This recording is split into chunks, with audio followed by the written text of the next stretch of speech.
Today, I'm taking you on an unforgettable journey to the land of noodle soup. We're making beef noodle soup with homemade beef balls and a spicy aromatic broth. Oh my God, are you ready for this? Welcome back. Lots of new stuff and exciting things have happened. Hey there from Joshua Tree, you guys, hang in there. I can't reach you. I got my new massage toy in my life. It's not necessary for the kitchen, and I don't think it's not necessarily for the bedroom. I have a yurt. Oh my yurt, it's a yurt! My yurt, a yurt! Just hung these feathers in this yurt. My yurt, love this yurt. It's beef pho day! In Thai, it's calledก๋วยเตี๋ยวน้ำเนื้อ. But in English, or Vietnamese English, people know it as pho. It's not a traditional in the sense of Vietnamese pho because there's not one bloodline of Vietnam in me, but it is my adaptation, my version of a beef noodle soup. In terms of the soup stock, soup broth, I'm not going to take you through the stages of like the oxtail or roasting bones and making it from scratch. This is still kind of like a pho hack, if you will. I had celery, and just like in American stocks and whatnot, celery is used. I like the spiciness of celery, and I have half a white onion that I'm gonna throw in here too. Skin and all is fine. I have some garlic here, and I'm just gonna do a little bit of a smack. Ginger, this little rough slice just to get the aromatics. I have cilantro. I'm not using the leaves. I'm gonna use the overlooked stems. This is a cinnamon stick. Gonna go right in here. And this is star anise. A little bit of this goes a long way. It almost mimics that of a clove. Now, I also wanna add into this broth some peppercorns, but I don't have any. And I'm just gonna add what I would think is about 3 or 4 peppercorns into this. I am not worried about it being muddled or dirty because I'm gonna strain the whole thing. 32 ounces of beef broth. We need a lot of soup, right? So I'm gonna add 2 of these. And I like to stretch out the beef broth, so I'm gonna add 1 more 32-ounce box of water as well. Water. I need to add a little bit of fish sauce. And I'm gonna add a little scant of sugar. All this has to do is come to a boil like we do most stocks. Once it comes to a boil, I reduce it in simmer and I just let it sit on the stove, warm until I'm ready to strain it and use it. I have the beef pho stock going, simmering. The noodles that were traditionally used in pho are rice sticks or rice vermicelli or rice noodles as they call it. And these come in many, many forms in Asia. And it's the same base. It's a rice flour based noodle. You cannot just boil them. They become really, really gummy. You have to rehydrate these noodles. I put them in this casserole dish and I have to completely submerge these noodles in a warm water. And they're gonna be a little bit more malleable and they're gonna have a little bit more give. Set that aside till you're ready to use them. I know there's a lot of worlds and flavors that have collided because of where we are in the food scene. People get inspired and apply this, but oh, I use this. But there's also traditional ways to celebrate them in its truest form, right? So one of those things is the beef ball. It's kind of like a meatball, like an Italian meatball, but they're spongier, almost like a hot dog texture.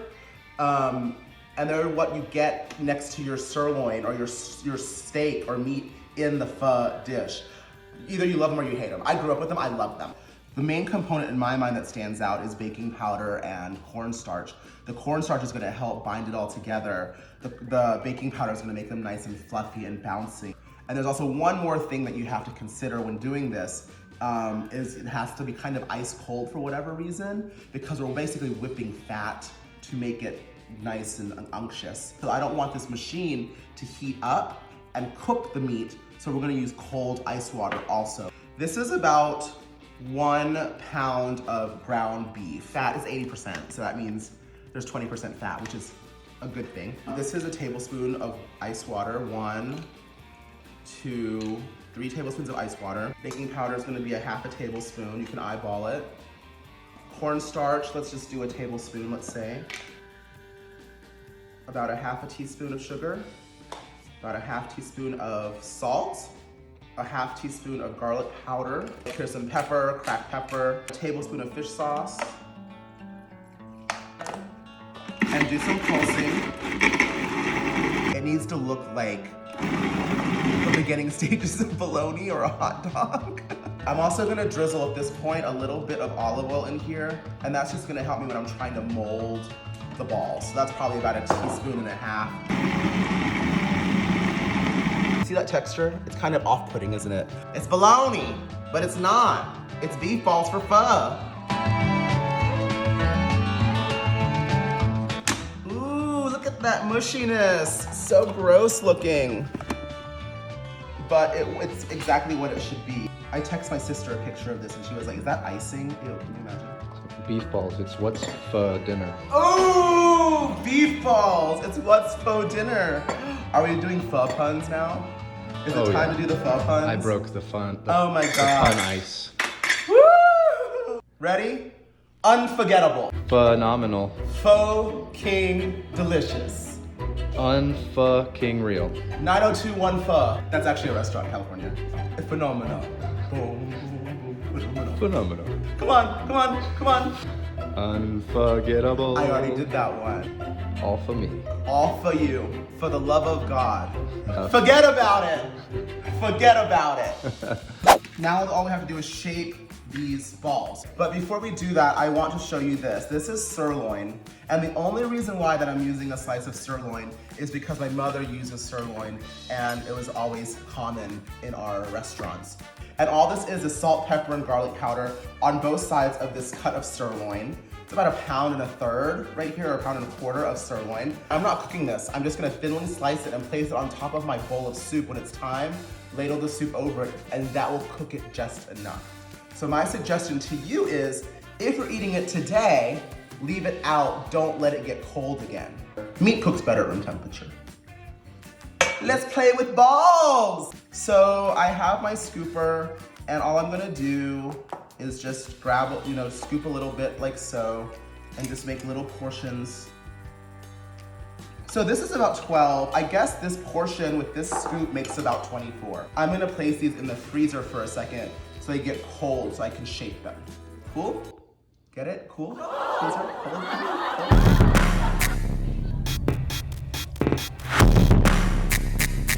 If you can, I know it's really not essential for us to have disposable gloves in the kitchen. Essential workers and first responders really need them, so don't go on Amazon trying to find gloves. But I found it really a lot easier to work with when we're molding these balls to have the gloves because, as you can see, it's about to get a little messy. But basically, I am shaping these balls into more symmetrical bonbon type shapes.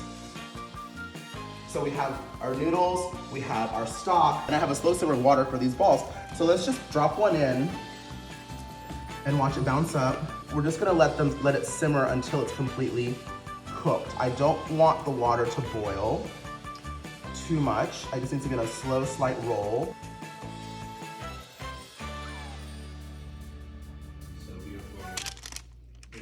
I have a Vietnamese-inspired Thai noodle soup, and I'm serving it with an American spoon in an IKEA bowl with Chinese chopsticks, all right? Let's just get that out there right now. I don't need y'all judging me. We have no time to judge. We just have time to celebrate and eat the pho out of this. I'm gonna just show you the next couple of stages and steps of this, right? So basically you wanna take a little strainer if you can and transfer. You can make bigger batch if you want to and just freeze it for a rainy day. I'm gonna put this back on the heat for a second, 2 seconds, bring it back. So that stays nice and hot. And I'm just gonna add a little bit of bean sprouts to the bottom of the bowl, okay? And then just thinly slice off some sirloin. I have my rice noodles. They're not as dry, they're rehydrated, but they're not cooked. They're a little crunchy. So I'm gonna take a handful of noodles and place it into this strainer, and I'm gonna place this right into my hot boiling water and let it sit a little bit, okay? And you see how now it's starting to look like it's cooked. You see that? Now I'm gonna place this right on top of the bean sprouts, and hopefully that will help kind of heat up the bean sprouts a little bit. I have my balls here that I'm gonna dip back into some water. You can dip it into that noodle liquid if you want as well. And we're gonna place them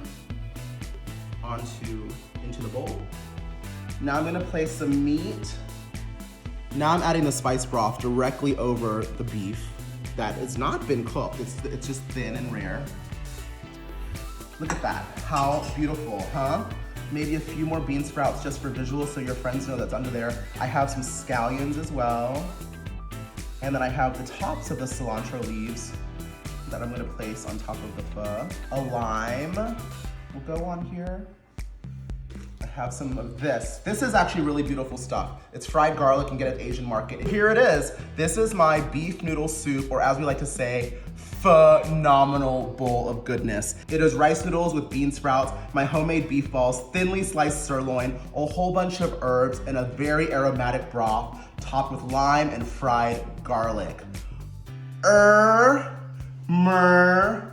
Gurd. Oh my God. I don't know, I mean, I already ate half of it. The beef balls are really cool and tender and have a really great texture, fun. And the sirloin, you can see it was raw to begin with, but it's perfectly cooked now. So it's tender, it pulls apart when you eat it. And the flavor is just spicy and well-rounded, and the lime makes it bright. The noodles are nice texturally. It's so satisfying. It really is. And it's worth giving it a shot to make at home. Forget about it. Hey guys, it's me Arnold, and I'm excited to announce my new single debuting at Nochella 2020, My Gert a Yurt.